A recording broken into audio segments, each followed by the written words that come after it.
Hey there, it's Treese here from the Woodsy couple, and in today's video we're going to go give a first look or first impression at the Beaudens portable power station.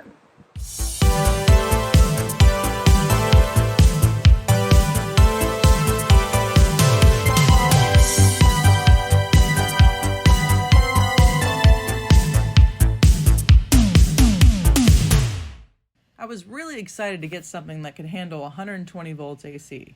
This generator would allow Brian and I to camp in more primitive sites for longer periods, and it can be recharged in 3 different ways, including solar power. The reviews online are amazing, and it's often sold out on Beaudens' website. Without considering other generators, we made the purchase. Do we regret it? We don't 100% regret the purchase. This generator can charge your devices multiple times without ever losing a bar of battery life. We camped for 2 nights and used this to charge our phones, speakers, other small devices, including this handy USB-powered fan, which was a lifesaver. Seriously, this little fan packs a big punch, especially in a tent. When our solar-powered fan bit the dust after only a few minutes, to be fair, it wasn't a sunny weekend, this little fan kept us cool all night long. I left my phone on charge all night and had this fan going, and the Beaudens never dropped a single bar of battery life. That got me thinking that something was wrong with the generator itself. Maybe it would suddenly die on me out of nowhere because the battery life display was broken. I didn't want that to happen, so I decided to draw all the life out of the battery. This allowed me to test out our Rockpal's 100-watt solar panels. When in full sun, these immediately begin charging the Beaudens, and it can be fully recharged in 6 hours. In low sunlight, it took about 6 hours to get 3 out of the 5 bars of battery life. These folding monocrystalline solar panels are heavy, weighing in just under 9.5 pounds. You won't be backpacking with these. But they are great for long camping trips like the one we'll be taking in the Smoky Mountains this summer. I can't wait to share our next adventure with you. Back to the Beaudens. What will it power? Think of this device as a giant battery. You really want to use this only for recharging devices that draw under 150 watts. It works best for charging phones and other solar devices and smaller batteries. We usually take 3 to 4 backup batteries to charge our phones, and it's even more comforting to know we can charge those batteries with this one big battery.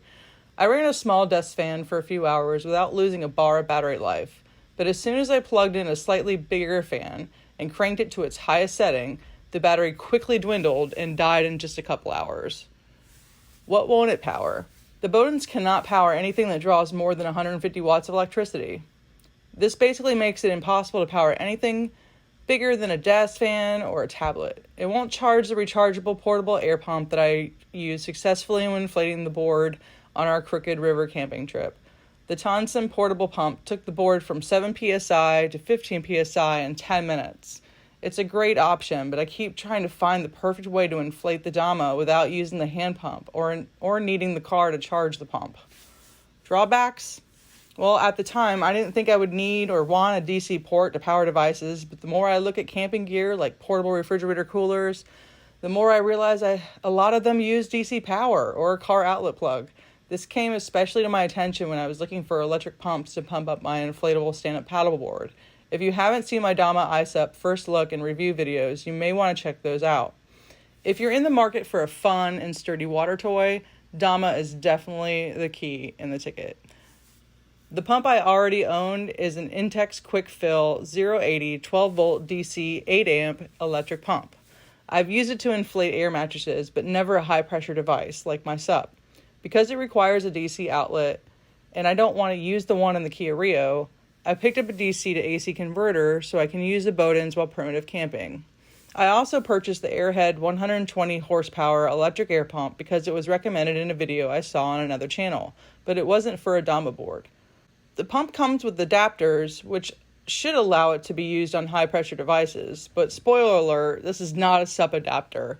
I'm now on a mission to find a SUP adapter. The problem I discovered after buying the Airhead, and why I'm mentioning it in this video, is it cannot be used with the Beaudens, nor with any of the included adapters. Like I said earlier, the Beaudens is more like a giant battery, and it's better at charging devices, not powering them. The Airhead pump requires 120 volt AC, 60 Hz, which is what you find inside your home.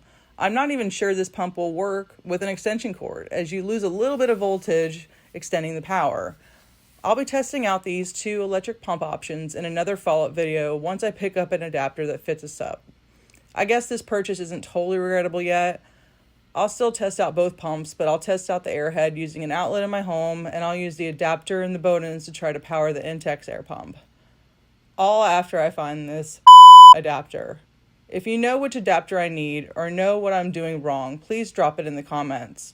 If I had to go back and repurchase a solar generator again, I would probably spend another couple $100 to get one that can handle 1500 watt devices and has a DC port. After purchasing the Beaudens solar panels and the DC to AC converter, all in, I know my cost of about $350 came in well under the cost of a 1500 watt device with solar panels, but you don't know what you don't know, and I didn't know much about electricity before taking on this project. The Beaudens can support 230 volts at 50 hertz or up to 150 watts using the standard AC outlet. The DC outlet, not the kind like the car adapter, supports devices that pull up to 12 volts, 10 amps, or up to 100 watts max.